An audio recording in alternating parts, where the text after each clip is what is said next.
ही कसली व्यवस्था आहे? साधं गायकांपुढे पाण्याचा एक एक ग्लास पण नाही. एवढी बेफिक्री.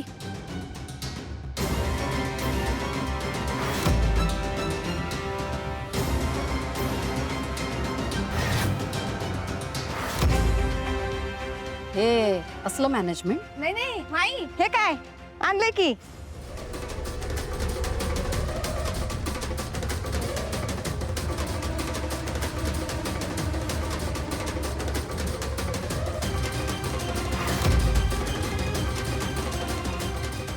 पी बरं का पाणी. हा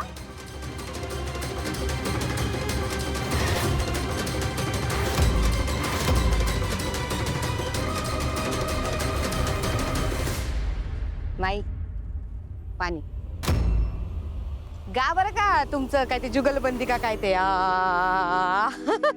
आम्ही आग खाली. मी पण आहे. हा मस्त मस्त कसा होईल. हा हायच मी तर.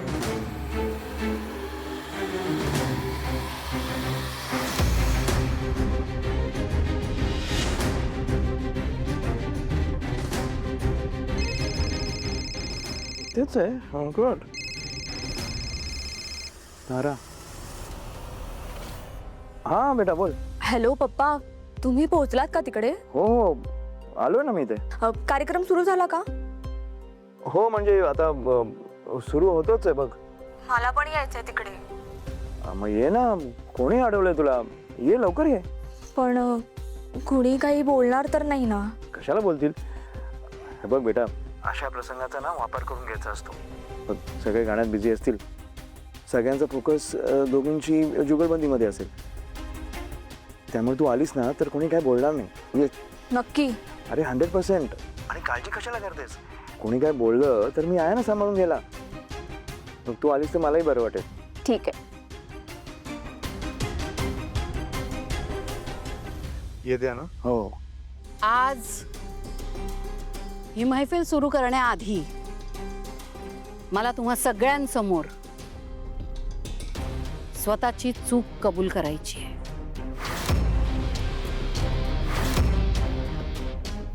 आणि गत आयुष्यात माझ्यात आणि सावलीत जे काही घडलंय त्याबद्दल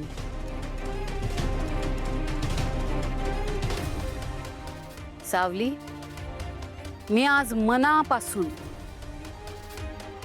मायबाप प्रेक्षकांच्या साक्षीने जाहीररित्या तुझी माफी मागते.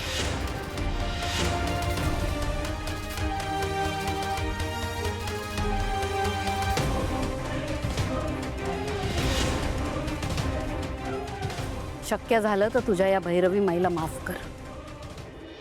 काय चाललंय का हिचं? किती झालं तरी शेवटी मी एक आई आहे. एक आई म्हणून माझ्या मुलीसाठी माझी काही स्वप्न होती.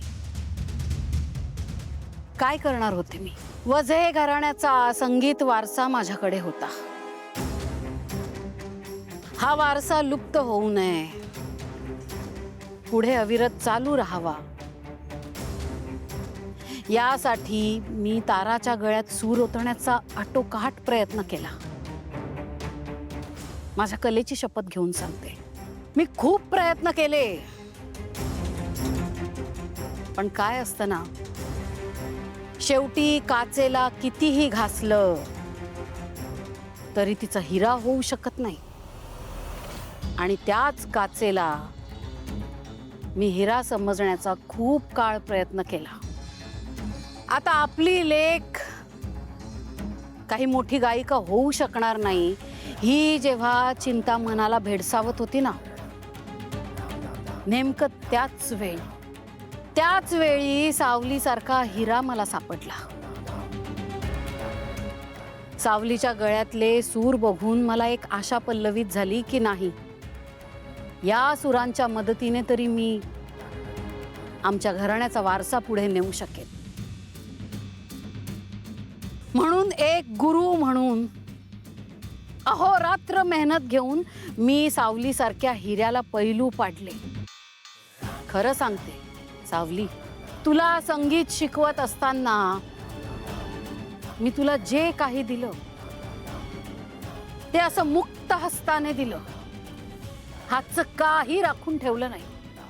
जेवढी मेहनत मी माझ्या तारावर केली असती त्याच्या कैक पटीने मेहनत मी सावलीवर घेतली. आणि आज सावलीचे सूर या सगळ्याची साक्ष देत आहेत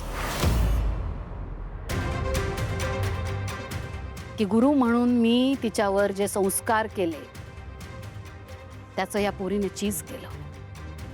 पण तरीही गुरु आणि एक आई यांच्यात जेव्हा द्वंद्व चालू होतं तेव्हा कुठेतरी एका आईने गुरुवर मात केली आणि सावलीचा आवाज, तिचा चेहरा तुम्हा सगळ्यांपासून लपवण्याचं एवढं मोठं पातक माझ्या हातून झालं.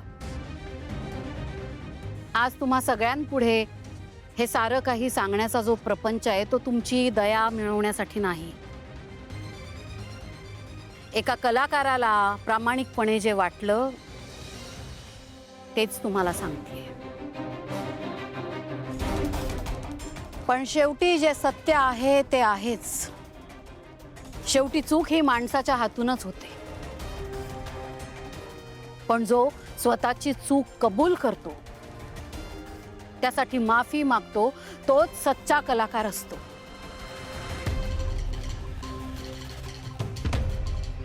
आणि आज माझ्यातल्या या सच्च्या कलाकाराने एका सच्च्या कलाकाराला आव्हान दिलंय. सावली, मी तुझे मनापासून आभार मानते की तू हे आव्हान स्वीकारून मला स्वतःला सिद्ध करण्याची एक संधी दिलीस. आज या जुगलबंदीत कोण हरेल कोण जिंकेल ते तर परमेश्वरालाच ठाऊक. पण तरीही सावलीने हे आव्हान स्वीकारताना कबूल केलं होतं की आज ती जर या जुगलबंदीत हरली तर तिला गाणं कायमचं सोडावं लागणार आहे. आणि हे माहीत असूनही तिने हे आव्हान स्वीकारलंय. त्यामुळे सावली, तुझ्या धाडसाचं खरंच मी कौतुक करते.